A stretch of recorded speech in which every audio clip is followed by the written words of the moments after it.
চালকাঠির কাঠালিয়ায় উপজেলা বিএনপির সদস্য সংগ্রহ ও নবায়ন উপলক্ষে আলোচনা সভা অনুষ্ঠিত হয়েছে। বৃহস্পতিবার কাঠালিয়া উপজেলা অডিটোরিয়ামে এই সভা অনুষ্ঠিত হয়। সভায় প্রধান অতিথি ছিলেন বাংলাদেশ সেনাবাহিনীর সাবেক কর্নেল মোস্তাফিজুর রহমান। বিশেষ অতিথি ছিলেন কেন্দ্রীয় ছাত্র দলের সাবেক সাংগঠনিক সম্পাদক গোলাম আজম সৈকত।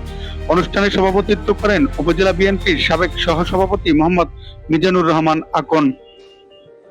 আওয়ামী লীগের কোন দোসর নিষিদ্ধ সংগঠনের কোন সদস্য যাতে এ ফরম পূরণ করতে না পারে সেদিকে বিএনপি ও সহযোগী সংগঠনের কর্মীদের খেয়াল রাখতে হবে বলে মন্তব্য করেন সবার প্রধান অতিথি কর্নেল মোস্তাফিজুর রহমান।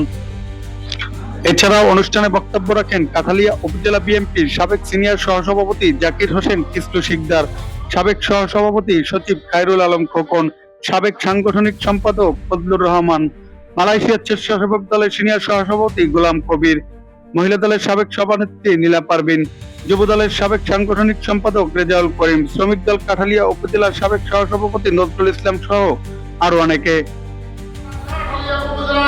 প্রত্যেকটি ইউনিয়নে সেই ৬টি ইউনিয়ন, সেই ৬টি ইউনিয়নের ৫টি ইউনিয়ন কেন্দ্রিক আমরা ইউনিয়নের প্রত্যেকটি ওয়ার্ডে সেই ফরমগুলো আমরা বিতরণ করতে সক্ষম হয়েছি নেতৃবৃন্দকে সাথে নিয়ে।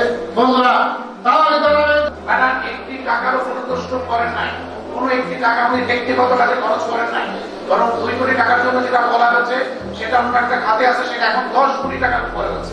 একটি টাকা আপনি আমার ব্যক্তিগত কাজে ব্যবহার করেন নাই।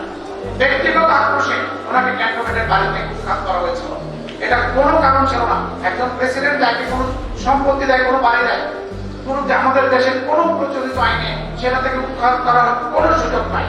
সেখান থেকে ম্যাডামকে অত্যন্ত খারাপভাবে, অত্যন্ত কুরুচিপূর্ণভাবে তাকে সেখান থেকে উৎখাত করা হয়। আমরা অবশ্যই এর বিচার চাই এবং এর বিচারে এই জমিনে আমরা বাংলা জমিনে দেখতে পাবো।